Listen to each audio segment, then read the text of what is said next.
But as far as statements are concerned, now when Mohsin Naqvi साहब have met, relevant minister has met, आपको लगता है आप थोड़ा सा बयानात में भी ज़रा हल्का रखना थोड़ा सा नहीं, मेरा ख्याल है कि काफ़ी ठंडक आनी चाहिए, टेम्परेचर नीचे जाना चाहिए और मिल के काम करना चाहिए, लेकिन विफाक को ज़रूर इस बात का ख्याल रखना चाहिए कि सूबे की रिक्वायरमेंट्स है और सूबे की रिक्वायरमेंट्स पूरी होनी चाहिए. सबसे पहले टू बिगिन विद हमारे जो ऑफिसर्स हैं जो अलीमीन गंडापुर साहब ने डिमांड किया उनको फौरी तौर के ऊपर ट्रांसफ़र करना चाहिए. तो एक कम से कम अच्छा SOP हो जाएगा, उससे फिर बात आगे बढ़ेगी और भी चल पड़ेगी. याद आया, मैं चलें अगले सवाल से पहले, ये वाले ऑफिस का क्या हुआ है अभी? फिर आप हैं पुरुम्मीद कि इसका मिलेगा आपको वापस PTI सेक्रेटेरिएट का? आज हमने पिटिशन मूव की थी सैटरडे को, तो आज उन्होंने ऑब्जेक्शन लगा दिए थे.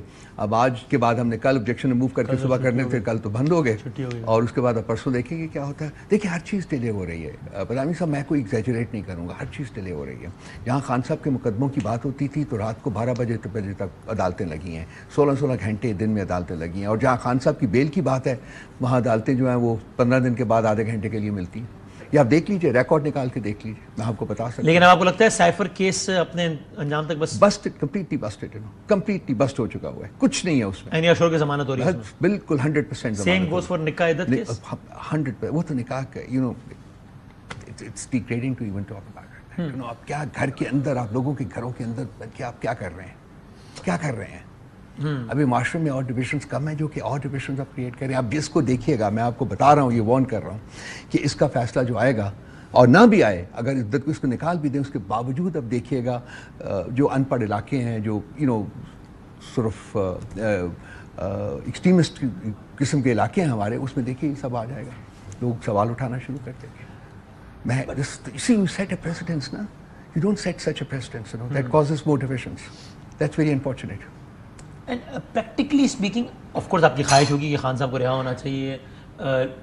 ये 2 केसेस ही ऑन पेपर आज की तारीख में रहेगा, लेकिन practically speaking are you positive कि इनकी रिहाई करीब है? आपको लगता है कि नहीं भाईजान, जिस तरह कुरैशी साहब पे 8 केसेस आ गए ना, ऐसा ही मामला होगा और फिलहाल तो रिहाई नहीं है? इनकी पूरी कोशिश है कि और मुकदमे खड़े करें और इसीलिए मेरा ख्याल है कल की छुट्टी भी की गई है ताकि कल मुकदमा ना सुना जा सके. और वो अगली पेशी से पहले मेरा ख्याल है कि कुछ और मुकदमे जो है खान साहब के खिलाफ ये खड़ा कर देंगे. तो शाखाना का मुकदमा तो तैयार खड़ा हुआ है, आपको पता है. उसके अलावा और भी ले आएंगे. शाह महमूद कुरैशी के खिलाफ 8 मुकदमे उन्होंने खड़े कर दिए. सो बेसिक इंटेंशन तो बड़ी क्लियर है कि दोनों को बाहर नहीं आने देना. So you will be pleasantly surprised अगर वो बाहर आते हैं, practically speaking. I would be pleasantly surprised to know, but I feel that I am going to be pleasantly surprised because judiciary के अंदर जो ताज़ा हवाएं चली हैं, judiciary में जो एक खामोश इनकलाब जो इस वक्त बरपा है और जज साहिबान ने खुद अपने लिए आज़ादी मांगनी शुरू की हुई है, मेरा ख्याल है उसके अच्छे नताइज निकलेंगे. और you see this happening, खुशगवार हैरत वाली बात in 2024? इमरान खान साहब बाहर आते नजर आते हैं आपके साथ? Definitely. You're sure about it? Definitely. ये जो एक क्लैश की सूरत हाल बन रही है इदारों में, you think it may lead to something like emergency or something like that? देखिए, अगर आपने मुल्क को तोड़ना है तो इमरजेंसी लगा दीजिए, मार्शल लॉ लगा दीजिए, मुल्क को तोड़ लें. मुल्क इस वक्त इतनी फॉल्ट लाइन से बड़ा, उस वक्त बिल्कुल हालात और थे. आज हालात बिल्कुल डिफरेंट है. आज डिविजन्स जो हैं और फॉल्ट लाइन्स जो हैं वो इतनी हो चुकी हुई हैं और इतनी इंटेंस हो चुकी हुई हैं कि आप उनको कंट्रोल नहीं कर सकेंगे. ऑलरेडी आप देखिए, मैं आज़ाद कश्मीर की मिसाल दूंगा आपको. लोग 6 महीने से लड़ रहे थे, वो कर रहे थे. उसके बाद देखिए उन्होंने क्या किया, पहाड़ों से नीचे उतरे, भगा दिया सबको. तो ये रीप्ले ना करें. क्योंकि इस मुल्क में अगर रीप्ले होगा ना, आज़ाद कश्मीर तो इसमें तो इतनी नफरतें नहीं थी और बड़े लिमिटेड किस्म के प्रॉब्लम्स थे. यहाँ तो नफरतें बहुत हैं, यहाँ तो प्रॉब्लम बहुत है. अच्छा, ये बिल्कुल ठीक है कि पोलराइजेशन बहुत बढ़ गई और उस पर भी फिर डिबेट होनी चाहिए कि पोलराइजेशन कहाँ से बढ़ना शुरू हुई और फिर उसके बाद बहुत सारी चीज़ें और हुई.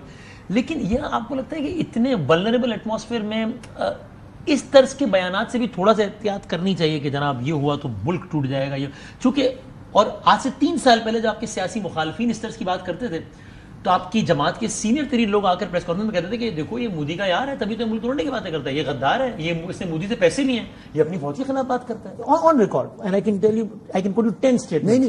नहीं, मैं आप कंसीड करता हूँ कि ऐसा कहा होगा, लेकिन पॉइंट ये है सिंपल कि जी 2 साल या 3 साल पहले और आज में बहुत फ़र्क है. पिछले 2 साल में आप देखिए जो आपने मेजॉरिटी ओपिनियन को जिस तरीके से कर्व किया है और टेरराइज किया है वो आपके सामने है. खासकर 9 मई के बाद जो हुआ है वो आपके सामने है. Let's not forget the fact that Khan साहब इस वक्त पाकिस्तान के मकबूल तरीन लीडर हैं. اس بارے میں کوئی شک نہیں ہے, کوئی دو اوپینینس نہیں ہیں. یہ تو رانا ثنا بھی مانتے ہیں, باقی بھی سارے جو لوگ آتے ہیں وہ کہتے ہیں کہ سب کچھ ہے. تو اب جب ایک میجورٹی اوپینین کو آپ ٹیرورائز کریں گے, ایلینیٹ کریں گے, ٹیرورائز کریں گے, تو فالٹ لائنز تو بڑھیں گی. تو فالٹ لائنز بہت بڑھ چکی ہوئی ہیں. آج آپ کا ملک جو ہے وہ جو آج سے 20 سال پہلے یا 25 سال پہلے یا 30 سال پہلے برداشت کر سکتا تھا, اس کا اشیر بھی برداشت نہیں کر سکتا. وہ اتنی فالٹ لائنس ہیں. تو آپ کے خیال میں شاید معاملہ اتنی نہج تک نہیں جائے گا؟ I hope not. میری خواہش بھی ہے اور مجھے امید بھی ہے کہ ایسے اس پہ نہیں جائے گا. اور بائی دا وے آگے بڑھنے سے پہلے آپ نے کل کی چھٹی کی بات کی, تو کل 28 مئی ہے, یوم تکبیر ہے, ایٹمی دھماکے ہوئے تھے, تو آپ اس وقت کی سویلین قیادت کو اس کا کریڈٹ دیتے ہیں؟ وہ تو آپ جن کو ہم کریڈٹ دیتے ہیں ایکچولی بام بنانے کا, ان کا انٹرویو سن لیجئے, انہوں نے کیا کہا تھا قدیر صاحب نے, یا پھر گوہر ایوب صاحب کی آپ کتاب پڑھ لیجئے, انہوں نے بتایا تھا اس وقت فارن منسٹر تھے, انہی کی کیبنٹ کے فارن منسٹر تھے, یا اور بھی بڑے بڑے ہیں سر, وہ پڑھ لیجئے, وہ دیکھیں کس کو دیتے ہیں. تو آپ کے خیال میں کس کو کریڈٹ جاتا ہے؟ پاکستان کی عوام کو. پاکستان کی عوام نے پیٹ کے اوپر ہم کے آپ کو یہ سارا کچھ. عوام کی نمائندگی تو پھر لازمی بات ہے. اس وقت عوام کی نمائندگی کون کر رہا تھا؟ دیکھیے اس وقت میجورٹی سے گورنمنٹ نواز شریف صاحب کی تھی, لیکن ان کا کوئی عمل تک نہیں. He didn't want to do it. تو پھر عوام کے نمائندہ تو عوام بیسک کریڈٹ جو آپ نے پوچھا نا مجھ سے سوال تھا, کریڈٹ تو جاتا ہے عوام کو جنہوں نے سختیاں برداشت کی. فیصلہ کتنے کیا کہ یار کرنے, وہ تو فوج نے کیا تھا, تو اس کا کریڈٹ پاک فوج کو جاتا ہے. میں کریڈٹ یا ڈسکریڈٹ کی بات نہیں ہے, یہ ہماری نیڈ تھی. اچھا فیصلہ تھا نا جس کا اس وقت ہماری نیڈ تھی, ڈیٹرنس چاہیے تھا ہمیں. اور یہ اس نیڈ پہ صحیح فیصلہ کیا اس وقت کی فوجی قیادت نے, مشرف صاحب نے, اس وقت کے کانٹیکسٹ میں بالکل ٹھیک, ایک اچھا فیصلہ تھا, بالکل ٹھیک. اچھا اب آگے بڑھتے ہیں. یہ مذاکرات نو مذاکرات میں بہت ساری بات ہوتی ہے نا, ایک اس طرز کی تجویز ہے, اس پر بات علی محمد خان صاحب نے کی ہمارے پروگرام میں. میں چاہتا ہوں کہ آپ ذرا بتائیے گا کہ اس پر آپ کی کیا رائے. انہوں نے بھی ویسے کہا بھی کہ میری رائے ہے اس پہ, لیکن ذرا آپ سنیے پھر ذرا بتائیے گا, دکھائیے گا علی محمد خان صاحب کیا کہتے ہیں.